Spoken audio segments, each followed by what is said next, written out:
ایک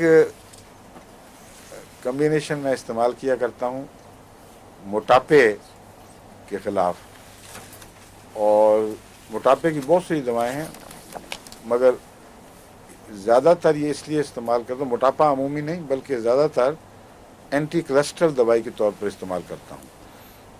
اس کے تجربے میں، اس کے استعمال کے دوران میرے علم میں یہ بات آئی کہ عموماً یہ فربہی کا رجحان بھی دور کرتی ہے یہ دوا، اور اینٹی کلسٹرل کے طور پر بہت مؤثر ہے۔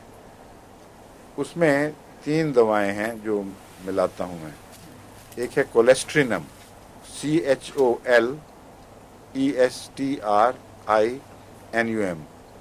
کولیسٹرینم، CHOL کول ESTRINUM، کولیسٹرینم 30 میں۔ ایک ہے فائٹولاکا، PHYTO، فائٹو LACCA، فائٹولاکا 30 میں۔ ایک فاسفورس 30 میں۔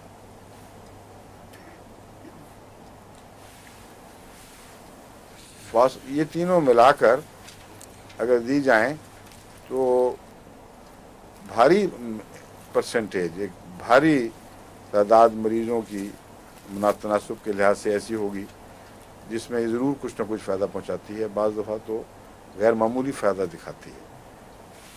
یہاں تک کہ بعض چوٹی کے سرجنز نے اس بات کی گواہی دی ہے، ہارٹ کے سرجنز اور اسی طرح فزیشنز نے، کہ جب ان کے ہاں دوسری رائج دوائیں کام نہیں کر رہی تھیں، کہ جب انہوں نے استعمال کروائی تو ان کے مریضوں میں نمایاں فرق پڑا۔ 1 مہینے کے اندر اندر جب ٹیسٹ کیے گئے تو بالکل مختلف کیفیت تھی۔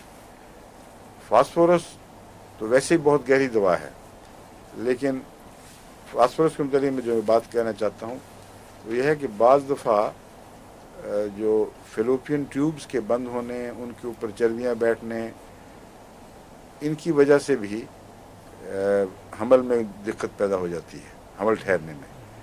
اور مغربی دنیا میں جہاں غذائیں اچھی ہیں وہاں اس بات کا زیادہ احتمال ہے کہ یہ وجہ بھی بنتی ہو۔ اس لیے یہی کمبینیشن میں نے آج کل تجربتاً شروع کرایا ہوا ہے، کیونکہ سلیم بھیج رہے ہو نا،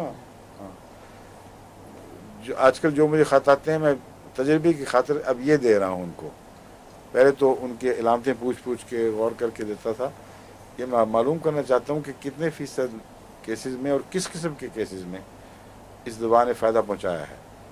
اگر یہ فائدہ پہنچائے گی تو غالباً یہ چند مہینے تو ضرور لگیں گے، وہ آہستہ آہستہ تبدیلیاں پیدا ہوتی ہیں۔